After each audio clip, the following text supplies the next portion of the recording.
पालघर जिल्ह्यातील विक्रमगड तालुक्यातील खुडेद महालेपाडा येथील शाळे मुलींना शिक्षणासाठी दररोज सुमारे 10 किलोमीटर पायी प्रवास करावा लागत होता। या गंभीर अडचणीची दखल घेत कोकण परिक्षेत्राचे विशेष पोलीस महानिरीक्षक संजय दराडे यांच्या शुभ हस्ते विद्यार्थिनींना सायकलीचे वाटप करण्यात आले। पालघर जिल्ह्यात आयोजित जनसंवाद कार्यक्रमाच्या निमित्ताने हा उपक्रम राबवण्यात आला। ग्रामीण व आदिवासी भागातील मुली शिक्षणापासून वंचित राहू नयेत, त्यांचा वेळ व श्रम वाचावा, तसेच सुरक्षित प्रवासाची सुविधा उपलब्ध व्हावी या उद्देशाने पोलीस विभागाने पुढाकार घेतला। कंपन्यांच्या सामाजिक उत्तरदायित्व निधीतून सायकली उपलब्ध करून देण्यात आल्या। हा कार्यक्रम पालघर जिल्हा पोलीस दल व रिसोनिया लिमिटेड यांच्या संयुक्त विद्यमाने 26 फेब्रुवारीला पार पडला।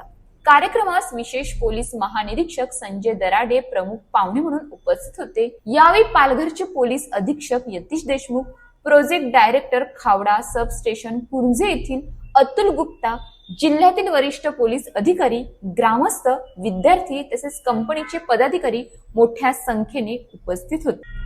कार्यक्रमादरम्यान मान्यवरांनी विद्यार्थिनींना शिक्षणाचे महत्त्व पटवून दिले।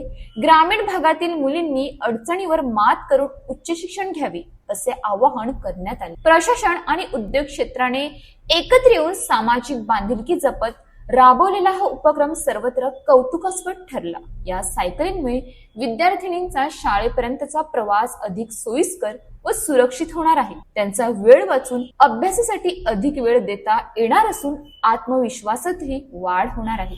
ग्रामीण व दुर्गम भागातील विद्यार्थिनींसाठी अशा प्रकारचे उपक्रम भविष्यातही राबवण्यात येणार असल्याची माहिती यावेळी देण्यात आली। सावित्रींच्या लेकींच्या शैक्षणिक प्रवासाला गती देणारा हा उपक्रम विक्रमगड तालुक्यासाठी प्रेरणादायी ठरला असून समाजातील सर्व घटकांनी शिक्षणासाठी पुढाकार घ्यावा असे सकारात्मक संदेश या कार्यक्रमातून देण्यात आले। अशाच ताज्या बातम्यांसाठी आमच्या न्यूज पोलीस रिपोर्टर चॅनलला लगेच सबस्क्राईब करा आणि बेल आयकॉन दाबायला विसरू नका।